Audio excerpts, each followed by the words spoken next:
আজকের অনুষ্ঠানে সম্মানিত প্রধান অতিথি জাতীয়তাবাদী ছাত্রদল ঢাকা মহানগর পূর্বের প্রতিষ্ঠাকালীন সভাপতি যুবদল ঢাকা মহানগর দক্ষিণের সংগ্রামী আহ্বায়ক খন্দকার এনামুল হক এনাম ভাই আমাদের মাঝে এখন প্রধান অতিথি বক্তব্য দিবেন।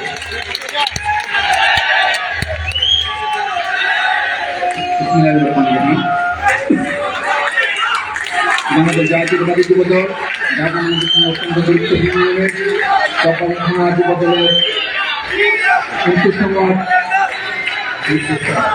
সংস্থা শাখার আজকের এই কর্মী সভার ইস্তেমাজার সভাপতি মাসুদ এবং সঞ্চালন দায়িত্বে আছেন অত্র ওয়ার্ডের সদস্য সচিব ইসা।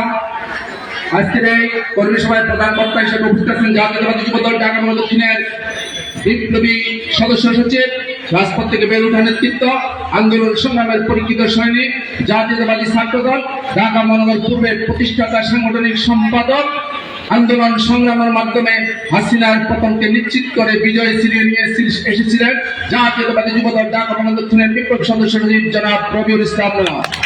উপস্থিত আছেন জাতীয়তাবাদী যুবদল ঢাকা মহানগর দক্ষিণের অন্যতম যুগ্ম আহ্বায়ক, রাজপথ থেকে বেড়ে ওঠা নেতৃত্ব, সাবেক সকল ছাত্র নেতা, ঢাকা মহানগর দক্ষিণ ছাত্র দলের সাবেক সকল সাধারণ সম্পাদক জনাব এম এ গাপ্পার। উপস্থিত আছেন জাতীয়তাবাদী যুবদল ঢাকা মহানগর দক্ষিণের অন্যতম যুগ্ম আহ্বায়ক, মধ্যশিক্ষা যুবদলের সাবেক সকল সভাপতি জনাব ইকবাল হোসেন বাবু। উপস্থিত আছেন জাতীয়তাবাদী যুবদল ঢাকা মহানগর দক্ষিণের অন্যতম যুগ্ম আহ্বায়ক, আলী আহমদ ছাত্র দলের সাবেক সকল সভাপতি জনাব মুজিদ হুসাইন। উপস্থিত আছেন জাতীয়তাবাদী যুবদল ঢাকা মহানগর দক্ষিণের দপ্তর সম্পাদক জনাব মোহাম্মদ শাহজাহান চৌধুরী এবং উপস্থিত আছেন জাতীয়তাবাদী যুবদল ঢাকা মহানগর দক্ষিণের সাবেক যুগ্ম আহ্বায়ক জাকির আহমেদ বাবু, মহানগর দক্ষিণ যুবদলের সাবেক সদস্যবৃন্দ এবং অত্র এলাকার বিএনপি নেতৃবৃন্দ, যুবদলের সাবেক সভাপতি জনাব মোসাদ্দেক হোসেন বাবু ভাই, মহিলা দলের নেতৃবৃন্দ, ছাত্র দলের নেতৃবৃন্দ, সবাইকে জানাই জাতীয়তাবাদী যুবদল ঢাকা মহানগর দক্ষিণের পক্ষ থেকে শুভেচ্ছা অভিনন্দন।